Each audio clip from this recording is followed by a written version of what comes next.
Во время ифтара главное не переесть, иначе организму в период голодания грозит стресс. Самым лучшим образом выйти из поста дают финики. Без них в месяц Рамадан не обходится ни одно застолье или милостыня. Прилавки изобилуют различными сортами райского растения. Их больше 450 сортов. Сафави, сукари, сагай, сакари. Есть финики в белом, черном шоколаде, с миндалем, черным тмином и даже печенье с финиковой пастой на любой вкус и цвет. Полумягкие, они не твердые, не средней мягкости, мягкие мясистые идут, твердые, как конфеты, мягкие, опять же твердый сорт.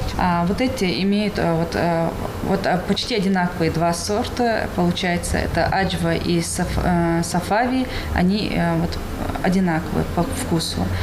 Эти идут как молочные, а эти идут как карамельные. Мабрум сорт, рабия и суфри идут как молочным привкусом и как карамельные. Этот продукт состоит из глюкозы, железа, калия, витаминов и минералов. А пищевые волокна нормализируют работу желудка и очищают кишечник от шлаков. По мнению ученых, один финик и стакан молока восполнит все нужные организму питательные вещества, моментально насыщая кровь глюкозой. Финики, они обладают общеукрепляющим действием, противовирусным действием, обеспечивают улучшение отхождения мокроты.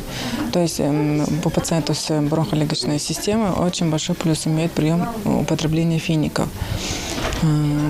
Как известно, сейчас у нас месяц Рамадан, и употребление фиников нормализует недостаточность в организме микроэлементов. На то, чтобы подготовить к усвоению пищу после дня поста, организму требуется около 20 минут. Как раз это время постящиеся тратят на совершение омовения и намаза. В исламских странах финики считают пищей, дарованной Аллахом. Самый популярный и ценный сорт – это аджва. Это был любимый сорт пророка, мир ему. Есть несколько хадисов, в которых говорится о том, что посланник Аллаха, саллаллаху алейхи ва саллям, перед разговением употреблял финики.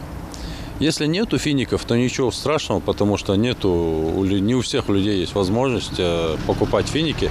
Но если есть возможность поесть финики, и именно потому, что пророк, саллаллаху алейхи ва саллям, ел это во время ифтара, то ему за это будет награда.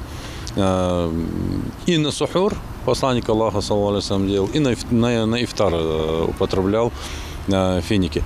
Желательно также в сунне нечетное число есть. Либо 1 финик, либо 3 финика, либо 5 фиников. То есть Аллах Всевышний является нечетным количеством, да, и Аллах любит нечетное количество.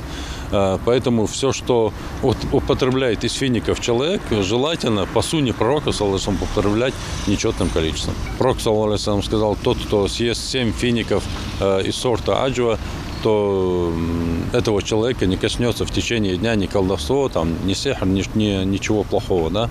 Если мы еще глубже посмотрим, то мы помним историю, как Марьям, когда она рожала Ису, она сидела под пальмой, и Аллах Всевышний сказал: ударь по пальме и посыпятся финики, то есть свежие финики. То есть создай причину. Она ударила по пальме, посыпались финики, и она их поела. То есть это тоже говорит о том, что финики являются очень полезными. В месяц самоконтроля и самовоспитания важно придерживаться здорового режима питания. Медики напоминают, умеренность в еде ночью помогает не растягивать желудок. Во время разговения пища кажется во много раз слаще. И в этом тоже есть несомненное преимущество поста в Рамадан. Человек начинает больше ценить то, что имеет. Хава Газикова, Хамзат Халухоев, Новости 24.